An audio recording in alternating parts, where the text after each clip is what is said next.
Vijayawada Labbipet SS కన్వెన్షన్లో కాపు ప్రతినిధుల సమావేశం అయితే ఏర్పాటు చేయడం జరిగింది. అసలు ఏంటి మీటింగ్ యొక్క పర్పస్ ఏంటి? ఈ మీటింగ్ ద్వారా ఏమి సందేశాన్ని ఇస్తున్నారు? అంటే రాజకీయ పార్టీలకి మీరు ఎలాంటి సందేశాన్ని పాస్ ఆన్ చేస్తున్నారు? మేము ఇది రాజకీయ పార్టీలకు ఇచ్చే సందేశం కాదు. మా కాపులంతా ఒక ఐక్యత, మా కాపులంతా ఒక సంఘం, ఒక దాని మీద ఒక జేఏసీ ఏర్పాటు చేసుకొని, అంటే వివిధ సంఘాలు ఉన్న మా కాపు సంఘాలన్నింటినీ ఒక తాటిపై తీసుకొచ్చి, ఒక లైన్ మీద తీసుకొచ్చి మేమంతా కలిసి ఒక ఏర్పాటు చేసుకుని ఒక సదస్సు తప్పితే ఇది మేము పార్టీకి అనుకూలంగా చేసిన సదస్సు కాదు. అంటే ఒక ఇండికేషన్ అయితే ఇస్తున్నారు మీరు. ఇప్పుడు ఏదైతే ప్రభుత్వం ఉందో ఆ ప్రభుత్వానికి దామాషా ప్రకారం మాకు సీట్లు కేటాయించాలి, మేము ఎంతమంది అయితే ఉన్నామో అన్ని నియోజకవర్గాల్లో మాకు సీట్లు కేటాయిస్తే మేము రాజ్యాధికారం దిశగా ముందుకు వెళ్తామనేది వాళ్ళు లోపల చెప్తున్న అంశం. దాన్ని ఎలా చూస్తారు మీరు? తప్పకుండా అది ఒక ప్రతి ఒక్క ఇంతకుముందు కాంగ్రెస్ పార్టీలో ఉన్నప్పుడు కానీ, తర్వాత టీడీపీ వచ్చినాక కానీ, ఇప్పుడు వైసీపీ ఉన్నప్పుడు కానీ మా సీట్లు ఆ విధంగా కేటాయించమని చెప్పేసి మా ఫస్ట్ నుంచి మా డిమాండ్ అదే, మా కోరిక అదే. మొన్నటిదాకా వైసీపీలో ఉన్నారు, తాజాగా జనసేనలోకి వచ్చారు. ఎందుకు వైసీపీలో నుంచి మీరు జనసేనలోకి రావాల్సిన ఆవశ్యకత ఎందుకు వచ్చిందంటే ఏం చెప్తారు? పర్టికులర్గా చెప్పాల్సి వస్తే ప్రజలు కానీ నాయకులు కానీ అంతా అసంతృప్తిగా ఉన్నారు. అది తీసి పక్కన పెడితే ఇది కాపు సంఘంకి వచ్చాం కాబట్టి దాని విషయం చెప్పాల్సి వస్తే, పూర్వం మన 2014లో మా ముద్రగడ పద్మనాభం గారు దీక్ష చేసినప్పుడు మరి కాపు కార్పొరేషన్ ఏర్పాటు చేయాలని కోరంగానే చంద్రబాబు నాయుడు గారు 1000 కోట్లు అనౌన్స్ చేసి మా కాపు కార్పొరేషన్, మా కాపు ఒక విద్యార్థులకి మరి కాపు ఒక ఆర్థిక భౌతిక విద్యా అభివృద్ధి కోసం ఆయన ఒక కాపు కార్పొరేషన్ ఏర్పాటు చేసి కాపుల అభివృద్ధి కోసం ఆయన ప్రోత్సహించి 1000 కోట్లు శాంక్షన్ చేయడం జరిగింది. మరి ఈయన 2019కి ఎలక్షన్ చేసేటప్పుడు నేను 1000 కోట్లు కాదు, నేను 1500 కోట్లు పెడతాను, కాపులకు ఇంకా ఉపయోగపడతాను, మరి విదేశీ విద్యకి 10 లక్షలు కాదు, నేను 15 లక్షలు కేటాయిస్తానని చెప్పేసి మరి చెప్పిన మాట మరి ఈ రాష్ట్ర వ్యాప్తంగా మరి తీసుకున్నా కానీ మరి ఏళ్ల మీద లెక్క పెట్టుకునే అంతమంది పిల్లలు కూడా విదేశీ విద్య ఉపయోగించుకోవటం కానీ, కాపు కార్పొరేషన్ మీద లోన్లు తీసుకోవటం కానీ ఏమీ జరగలేదు. ఏంటి అంటే కాపు నేస్తం కింద మేము 10,000 రూపాయలు ఇచ్చిన డబ్బులు, 15,000 రూపాయలు ఇచ్చిన డబ్బులు అదే కాపు కార్పొరేషన్ అని చెప్పి ఆ సాకుతో దీన్ని తప్పించుకోవడం అనేది చాలా నేరం. దాని ఒక మా కులానికి, మా వ్యవస్థకి, మా కాపు జాతికి చాలా అన్యాయం చేసిన పార్టీ వైసీపీ. అంటే కాపులంతా కూడా మేము జగన్ వైపే ఉన్నామని చెప్పేసి అయితే కొంతమంది అయితే మీటింగులు పెట్టడం, మన రాజమండ్రిలో కానివ్వండి, లేకపోతే అడపశేషు కాపు కార్పొరేషన్ చైర్మన్ కానివ్వండి, వీళ్ళంతా కూడా మాట్లాడుతున్న పరిస్థితి. కాపులంతా కూడా జగన్మోహన్ రెడ్డి వైపు ఉండడానికి గల బలమైన కారణం ఏంటంటే మీరేం చెప్తారు? కాపు నాయకులు ఆ 10 మంది ఉన్నారు, మిగతా వాళ్ళు ఎవరు లేరు. ఆ 10 మందే ఉన్నారు కాపు నాయకులు వైసీపీ అన్నమాట. మిగతా మంది అంతా ఎవరు కాపు నాయకులు, కాపులు ఎవరు అక్కడ ఉండటానికి నైతిక అర్హత కూడా మాకు లేదు.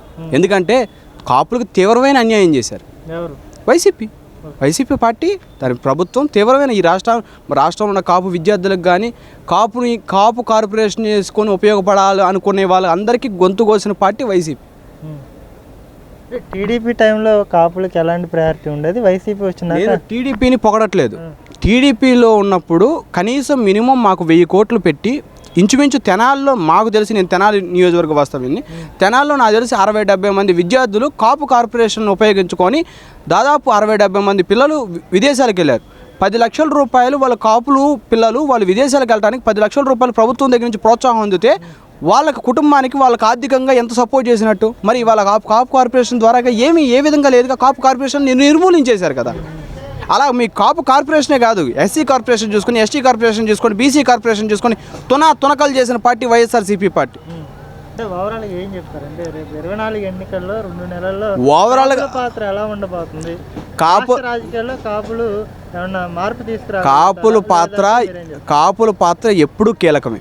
ఎందుకంటే ఈ రాష్ట్రంలో 26% జనాభా ఉన్న జనంగా ఒక సంఖ్యాబలం ఉన్న పార్టీ కులంగా కాపుల పాత్ర ఎప్పుడూ కీలకమే. తెనాలి నియోజకవర్గం విషయానికి వస్తే నాదెండ్ల మనోహర్ గారు అయితే బరిలో ఉన్నారు. అక్కడ మళ్ళీ తెలుగుదేశం పార్టీ నుంచి కూడా రాజేంద్ర గారు కూడా విష ప్రయత్నం చేస్తున్నారు అన్నట్టుగా సమాచారం నడుస్తుంది. ఇప్పుడు రేపు పొద్దున అక్కడ ఎవరు గెలవనున్నారు అంటే మీరేం చెప్తారు? మనోహర్ గారు గెలవనున్నారు. ఇవ్వాలి కేటాయింపులు. ఎందుకు ఎవరు ఇస్తారు? ఎవరికి ఇచ్చినా ఫస్ట్ ఆఫ్ ఆల్ ఇవ్వాలనేది జనసేన పార్టీలో చేరినందుకు నా కోరిక. అది మనోహర్ గారికి ఇవ్వాలి, మనోహర్ గారిని గెలిపించుకోవాలని చెప్పేసి. ఇన్ కేస్ మా పార్టీ అధిష్టానం, మా పార్టీ విధానం టీడీపీ రాజా గారికే కేటాయించారనుకో, definitely we are work with Raja also.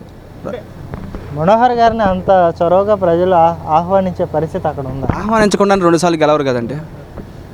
ఆహ్వానించకుండా 2 సార్లు గెలవరు చేశారు. లాస్ట్ టైం కండక్ట్ చేసినా కూడా అయ్యో గెలుపు ఓటములు అనేవి దైవాధీనం. అంత క్రేసు, అంతమైన తీవ్రమైన ప్రపంచం వాళ్ళు రన్నింగ్లో ఉన్న ఈ జనసేన అనేది అప్పుడే పుట్టుకొచ్చినా కానీ 30,000 ఓట్లు తెనాలి నియోజకవర్గాల్లో ఒక కులం యొక్క ప్రాధాన్యత నడుస్తున్న నియోజకవర్గంలో 30,000 ఓట్లు గెలిచడం అంటే అది జనసేన పార్టీ గొప్పతనం, నాదెళ్ల మనోహర్ గొప్పతనం.